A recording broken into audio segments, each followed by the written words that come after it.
On va parler d'intelligence émotionnelle. Alors, je pense que c'est un terme que vous avez peut-être déjà rencontré, qui a été popularisé par Daniel Goleman dans les années 90. Alors, selon lui, donc l'intelligence émotionnelle, c'est la capacité de reconnaître, comprendre et gérer ses émotions et celles des autres. Et, euh, et en fait, on voit des points communs avec l'intelligence cognitive. L'intelligence émotionnelle se mesure avec une mesure qui s'appelle le quotient émotionnel, hein, le bloc du quotient intellectuel. Et également une appellation dite HPE, donc haut potentiel émotionnel, qui est l'équivalent du HPI. Donc, si vous connaissez l'intelligence cognitive, donc se mesure avec le QI, qui est une note, qui est avec une moyenne à 100, et on estime qu'au-dessus de 130, si vous avez un QI supérieur à 130, vous êtes dit HPI. D'accord? Vous avez cette étiquette. Et là, si ça vous intéresse, je vous renvoie au premier webinaire sur les questionnaires de personnalité, où j'en ai parlé un petit peu. Donc, le QI donc qui en dépassant 130 indique donc voilà, ce libellé HPI. Alors, à ma connaissance, il n'y a pas de questionnaire qui ait fait l'unanimité au niveau du quotient émotionnel, de l'évaluation donc, de l'intelligence émotionnelle, et donc pas de seuil à partir duquel on dise au potentiel émotionnel. Mais en fait, ce seuil, généralement, sur le HPI, il est fait sur simplement une standardisation de la courbe normale et en disant que tout ce qui est au-dessus de 130, qui est en gros les 2 et quelques pourcents supérieurs de la courbe, sont HPI. On pourrait imaginer faire pareil pour le HPE.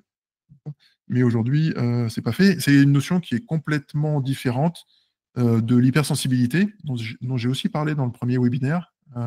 L'hypersensibilité, qui est une évaluation de la sensibilité, qui n'est pas du tout l'intelligence émotionnelle.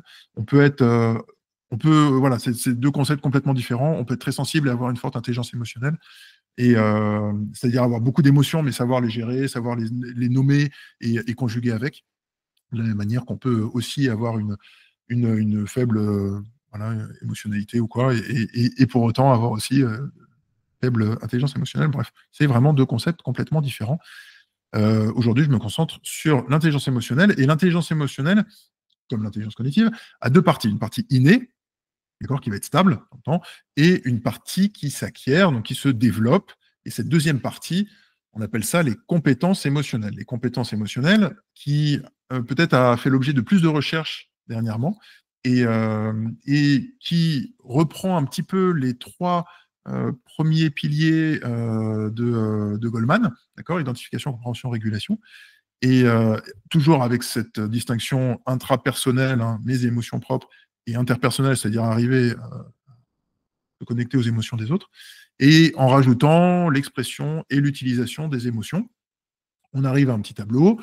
Bon, je vous laisse lire, ça rien de bien particulier. Peut-être un commentaire sur les points d'interrogation. Là, c'est vrai que aider les autres à réguler leurs émotions, bon, ça interroge un petit peu plus.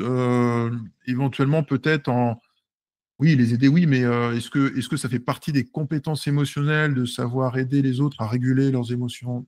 Je ne suis pas sûr, ça appartient quand même un peu à chacun. On peut évidemment donner des conseils, on peut soutenir, on peut aider, mais voilà, est-ce que c'est une compétence? Je ne sais pas. Et puis, pareil, aider à exprimer.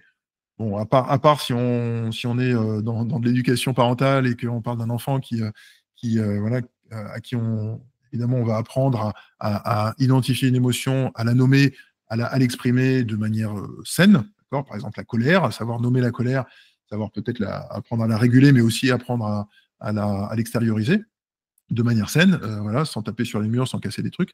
Voilà, donc il y a des choses, mais en interpersonnel, en tout cas entre adultes, je vois moins. Mais bon, petit commentaire en passant. En tout cas, ces compétences émotionnelles, pour moi, sont quand même très intéressantes et pertinentes, et on voit en fait que elles sont pas figées. Voilà, évidemment qu'on est NAIT tous avec des compétences, des aptitudes, voilà, plus ou moins innées, et on a évidemment en soi peut-être plus ou moins de capacité à voilà, s'auto-réguler, hein. Ça faisait partie du tempérament dans ce que je présentais là aussi en premier webinaire. Mais, euh, mais bon, ici on est vraiment sur des compétences émotionnelles qui se développent.